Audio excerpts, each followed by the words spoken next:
Assalamualaikum warahmatullahi wabarakatuh. Perkenalkan, nama saya Zahwana Nasution dari kelas 12 E2, nomor absen 31. Di sini saya akan menjelaskan tentang sel elektrokimia mengenai korosi. Di sini saya akan menjelaskan melewati PPT.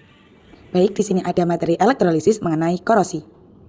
Apa itu korosi? Korosi adalah kerusakan atau degradasi logam akibat reaksi redoks antara suatu logam dengan berbagai zat di lingkungannya yang menghasilkan senyawa-senyawa yang tidak dikehendaki. Dalam bahasa sehari-hari, korosi disebut perkaratan. Contoh korosi yang paling lazim adalah perkaratan pada besi. Proses terjadinya korosi. Proses terjadinya korosi merupakan proses elektrokimia. Elektrokimia adalah proses terjadinya reaksi redoks, reduksi, dan oksidasi secara spontan. Contohnya, korosi pada besi akan membentuk oksida besi Fe2O3 dan H2O. Besi akan teroksidasi oleh oksigen dari udara dan akan membentuk korosi. Lalu, apa sih faktor penyebab dari korosi? 1. Air dan kelembapan udara. Udara yang banyak mengandung uap air sehingga menjadi lembab akan mempercepat berlangsungnya proses korosi. Yang kedua, elektrolit.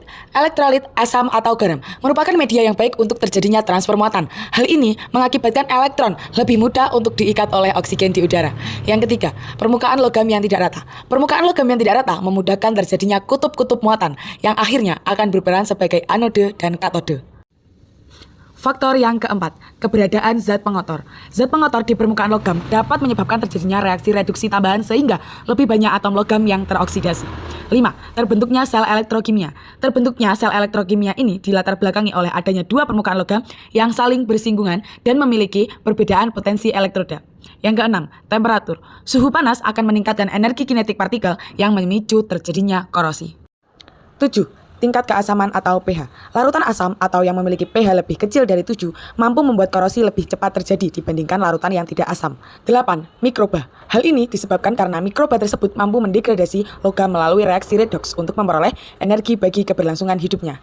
Korosi juga memiliki dampak pada kehidupan sehari-hari. Yang pertama pada bidang ekonomi.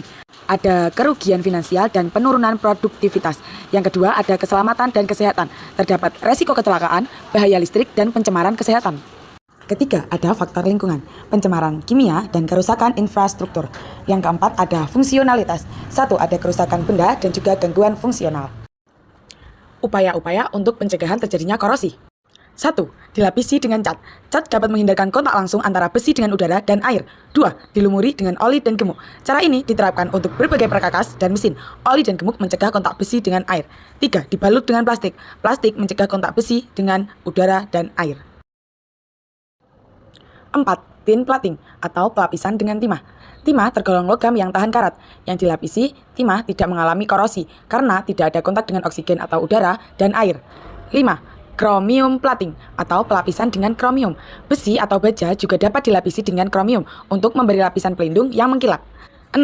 Scriptural protection. Perlindungan ini dilakukan dengan melapisi besi baja dengan bahan yang lebih mudah berkarat. Salah satu bahan yang digunakan adalah bahan magnesium.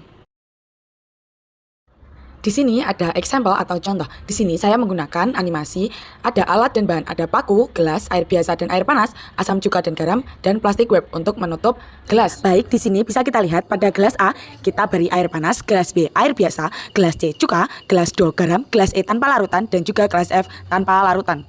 Nah, setelah itu, kita masukkan paku ke dalam gelas-gelas yang sudah kita siapkan. Dan pada gelas F tidak kita beri larutan, tetapi kita tutup dengan plastik wrap. Bisa kita amati, pada gelas A, B, C, dan D timbul karat pada paku.